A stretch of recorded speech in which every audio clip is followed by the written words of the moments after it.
Welcome back to our channel, Living on the Ohio River. Hi, I'm Kara Henshaw from Key Associates Signature Realty, and I have our other team group here.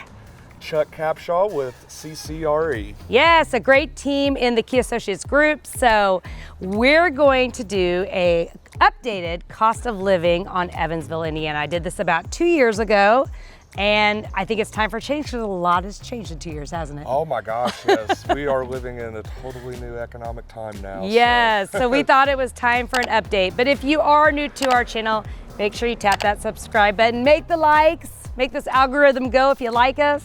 And here we go. So Chuck, what are we from the national average right now in Indiana? We are... Or actually Evansville, not even Indiana, Evansville. Yes, Evansville is 20% of the national, so we are 20% cheaper than the national average in terms of the CPI cost of living calculator. Yes, so all of you people that are in all those high cost of living areas looking to relocate, definitely keep watching because this is a place to watch, right? Oh, definitely, yeah. I mean, if you're trying to get the best bang for your buck, Evansville is a great place to live. We've got a perfect mix of, small town amenities, and, we've got all the entertainment and we cost less. Yes, and it costs a lot less. So you can do all the fun things. You got the small town vibes, and the cost is low. So it's a great place to live if you're trying to get bang for your buck.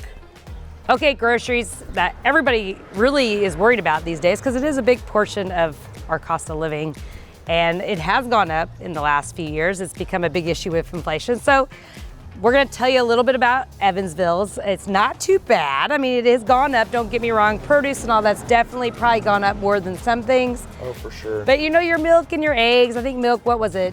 It was around $2.50, and I think eggs we saw in a local store was around $1.90 for a dozen eggs. So yeah. Not too terrible. I mean, definitely more than it was, but. Yeah.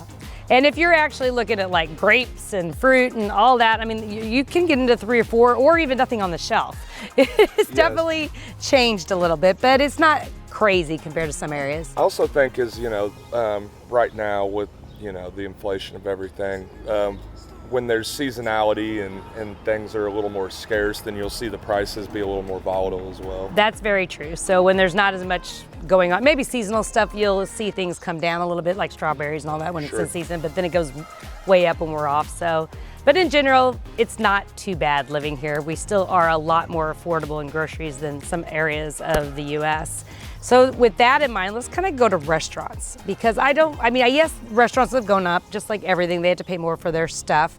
But like we just had lunch, and what did we have? We had all kinds of stuff. Oh yes, we went and had a huge lunch and did a big video about it. We were downtown, Evansville. We were at Japanese, Zuki, and what did we have? We'll give you an idea what we paid. We had yum yum shrimp for an appetizer. We had 2 sushi rolls. We had hibachi with noodles, and then soft drinks and hot tea. Hot tea, and then it comes with soup and salad and stuff. So a huge lunch, enough for like 4 it was people. a huge lunch. So that was about $66 is what that bill was. So we ordered a little bit more than we normally would for lunch because we were doing a video, but that gives you an idea how much food we got for lunch. At $65. Absolutely. And then what were the national numbers for our groceries versus the... We were 20% below the value. That was for groceries. I don't know that it actually nails it right down for restaurants, but I would say it's probably very similar. One thing to consider for restaurants, I know we gave you for lunch, that's a really high because it was sushi. You can get a really good lunch, what, 20, 25 bucks easily, maybe even less than that, maybe even like $15, $18, depending on what level of what you're looking at. Yeah, I have some friends that we go to a Mexican restaurant very frequently, a local Mexican restaurant, Los Bravos, and when you go there for lunch, with the tip, I mean, you're talking about, if you get waters to drink, you're about $25 every time. Yeah, so that was like the high-end lunch, because obviously Japanese sushi, but you can definitely get a lot for that $20. If you're talking dinners, you're probably talking $50 to $100, depending on, what type of food you're going out for. Absolutely, yeah. So, and there's a lot of great restaurants. So we're real estate agents. Obviously, this is our favorite topic, housing. Woo! We are 55% less than the national average. If that is not a reason to move here, or call us, you should. So everybody's got to have a house. You got to have somewhere to lay your head, right? Yep. So why don't you tell us about housing, what the averages or medians or whatever it is they go after? So our median home price in Evansville, Indiana is $204,000.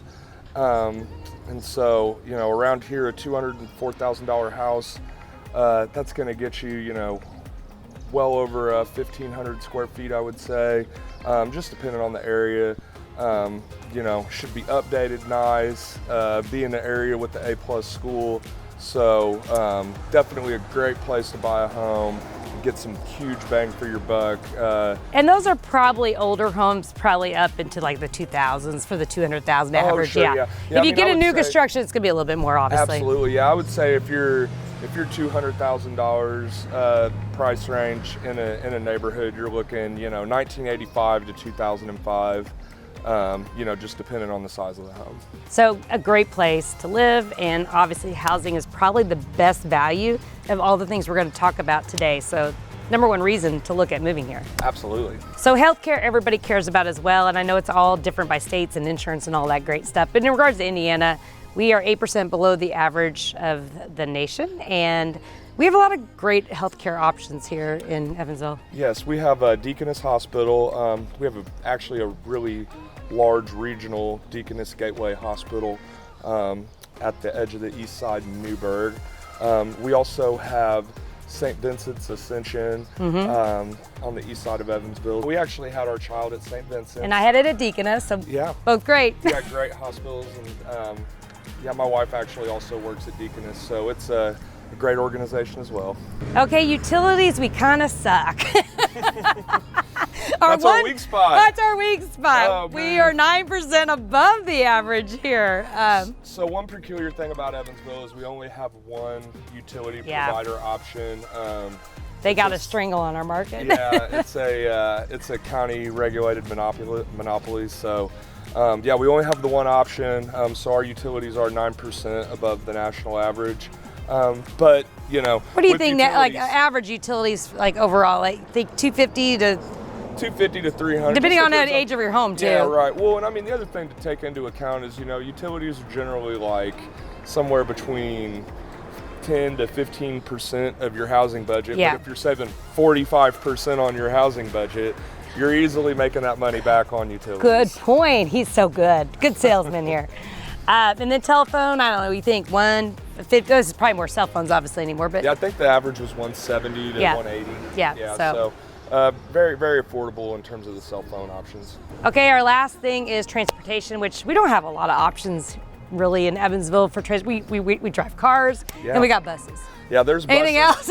Well, I mean, and also a lot of people in Evansville like the country living in the south of the county, so you're kind of limited on your bus usage in that regard. But yeah, I mean, we're 23% below average still, but again, we don't have a lot of different options. I imagine a lot of that's due to the utilization as well. But yeah, I mean, we do have, if you live in the city and you need to use some transportation, one thing we do have that is very cool down here in the downtown is they have a scooter rental, and you can just like rent them and drop them off wherever within a vicinity, and it gives you some parameters there. So that's a really cool transportation option that a lot of people down here use. So I hope you enjoyed our video on our updated cost of living since it's been 2 years. Thanks, Chuck, for helping us with all this wonderful information. Thanks for having me. Yeah, no problem. Anybody, if you're looking for a house, call either one of us. We can help you. Again, remember, we are realtors. We do love to do these videos, but we do like to sell houses. So. Absolutely. Until next time. Thank you, guys. See you then. We open doors in realty. Key Associates. Key Associates.